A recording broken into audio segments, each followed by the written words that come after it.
The most dangerous moment in surgery isn't when the scalpel cuts. It's the moment right before, when the anesthetic has worked perfectly, when the patient feels absolutely nothing, when everything from the inside seems completely fine. That is exactly where the world is right now. And what makes this so prophetically significant is that the Bible didn't just predict this moment. It told us, with remarkable precision, exactly why most people won't recognize it when it arrives. Not because they aren't paying attention, but because the false peace of the end times is specifically designed to eliminate your ability to feel that you should be. There's a feeling that's been growing quietly. Maybe you've sensed it without knowing what to name it. The headlines sound different lately. The diplomatic handshakes, the ceasefire agreements, the global summits. On the surface, things appear to be settling, leaders are talking, tension seems to be easing, and somewhere in the back of your mind there's a voice that whispers, maybe things will be okay. That voice, that's the anesthetic beginning to work. What I'm going to walk you through right now is not a theory. It's a mechanism, a specific biblical warning about how false peace operates in the end times. Not what it looks like from the outside, but what it does from the inside. And once you understand this, you will never hear the phrase peace and safety the same way again.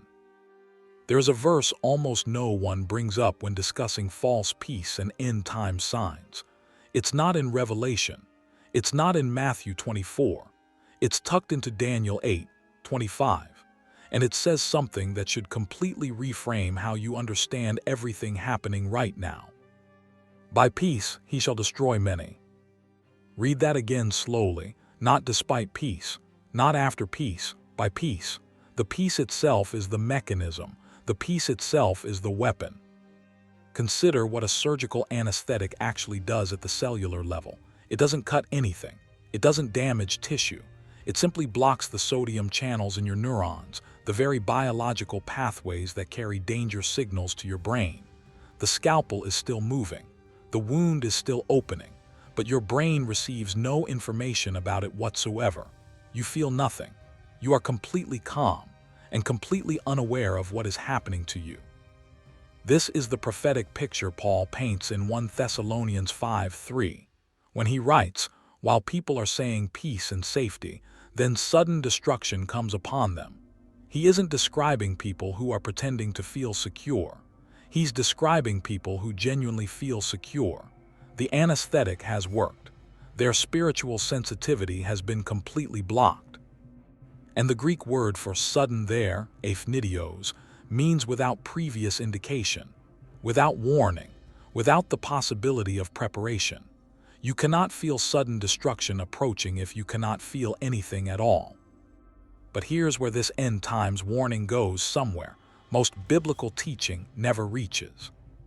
Because Jeremiah saw this pattern long before Paul ever wrote about it. In chapter 8, verse 11, he wasn't describing political leaders or world governments. He was describing prophets, teachers, voices of faith inside the covenant community itself. And what were they doing? They heal the wound of my people lightly, saying, peace, peace, when there is no peace. The false peace doesn't arrive as a headline first. It arrives as a feeling of reassurance that spreads quietly inside the walls of faith. A message that says, we're fine, the church is growing, things are stabilizing, the worst has passed. That internal reassurance, that spiritual anesthesia delivered from trusted voices, not from distant news cycles, is exactly what Jeremiah spent his entire ministry warning against. This is the end-time sign most people miss entirely. The false peace doesn't only announce itself through what world leaders sign. It announces itself through what the soul is quietly convinced to believe. Consider the eye of a hurricane. You've seen the satellite images that perfect, still circle at the absolute center of total destruction. Meteorologists have documented something remarkable about people caught inside a hurricane's eye. Many of them describe it as profoundly, genuinely peaceful. Blue sky above them, still air, near silence. Some have actually stopped seeking shelter, completely convinced the storm had already passed. They were standing inside the storm. It simply hadn't completed its rotation yet. The false piece of Bible prophecy feels exactly like that. Not suspicious, not obviously deceptive, genuinely calm, genuinely reassuring. And that is precisely what makes it one of the most dangerous spiritual deceptions in all of prophetic scripture. Because Daniel 8:25 means exactly what it says. The destruction doesn't come despite the peace. It comes through the peace. The peace is the storm, wearing a face the world finds completely believable. Now, this is the point where most prophetic teaching about false peace stops. It points outward to the treaties, the diplomatic agreements, the summits being held across the Middle East. It says, watch for these external signs. But the biblical warning is pointing inward. Because here's what no one is talking about. An anesthetic only works on a body that doesn't resist it. There is a documented physiological resistance to sedation in a nervous system that is fully, actively engaged. Paul understood this principle at a spiritual level.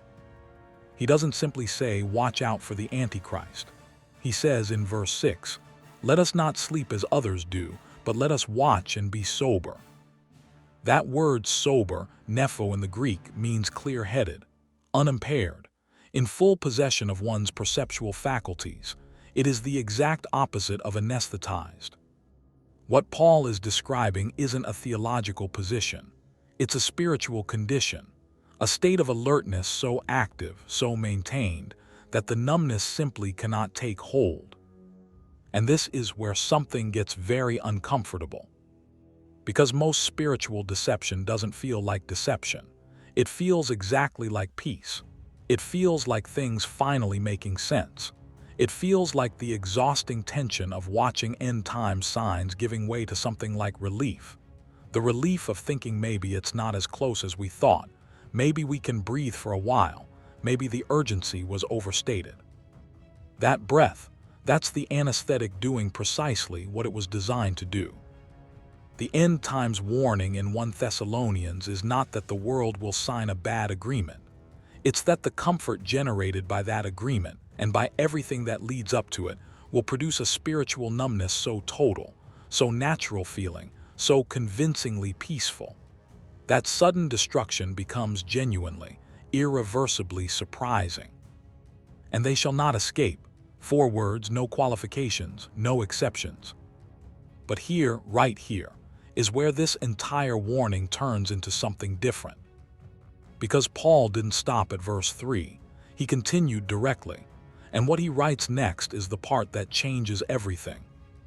But you, brothers and sisters, are not in darkness so that this day should surprise you like a thief. You are all children of the light and children of the day. Not children of fear, not children of dread, children of light. He isn't saying, you will be shielded from the events. He's saying, you will not be caught in the spiritual condition that makes those events devastating. The same moment that brings sudden destruction to those anesthetized by false peace, that moment will not catch those who have remained awake off guard. 2 groups, same world, same headlines about peace and safety, same diplomatic breakthroughs being celebrated, one group completely sedated, one group entirely alert. And the difference, Paul says explicitly, is not theological sophistication. It is the condition of the Spirit. So here is what this means right now. In a world where peace deals are being signed and global stability is being declared, the question you need to be asking is not, is this peace real or false? You will not be able to answer that from the outside. That's precisely the point. Anesthesia never announces itself before it works. The question you need to ask is this: is my spiritual sensitivity still intact? Because the false peace that Bible prophecy warns about is not merely a geopolitical event to watch from a distance.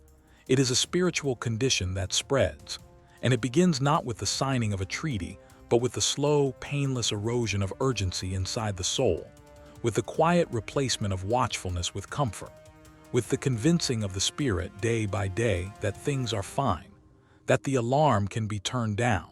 That rest is appropriate now. The anesthetic doesn't cause pain when it enters the body. That's what makes it so effective. And that's what makes this the most carefully engineered spiritual deception in the entire prophetic record of Scripture. There's one last piece of Daniel 8:25 that most translations pass over quickly. After it says, "By peace he shall destroy many," it adds, "He shall also stand up against the Prince of Princes." The Prince of Princes, that is a title belonging to Christ himself. The final confrontation isn't against nations. It isn't against armies. It's against the one who is the only true source of lasting peace this world has ever had access to. And the instrument used to prepare for that confrontation is false peace itself. Which means that every soul that has been anesthetized, numbed into comfort, into spiritual ease, into a quietness dressed as peace, has already been quietly repositioned without knowing it. Stay awake, not because the future is terrifying, not because you must live in a constant state of alarm, but because the light you carry was given to you for a specific reason, and that reason is sharpest, most necessary, most irreplaceable in a moment exactly like this one. When the world is most convinced, it is finally at peace, and the children of light are being called to see clearly what the anesthesia has made everyone else completely incapable of feeling. The storm has an eye, but it doesn't have an end. Not yet.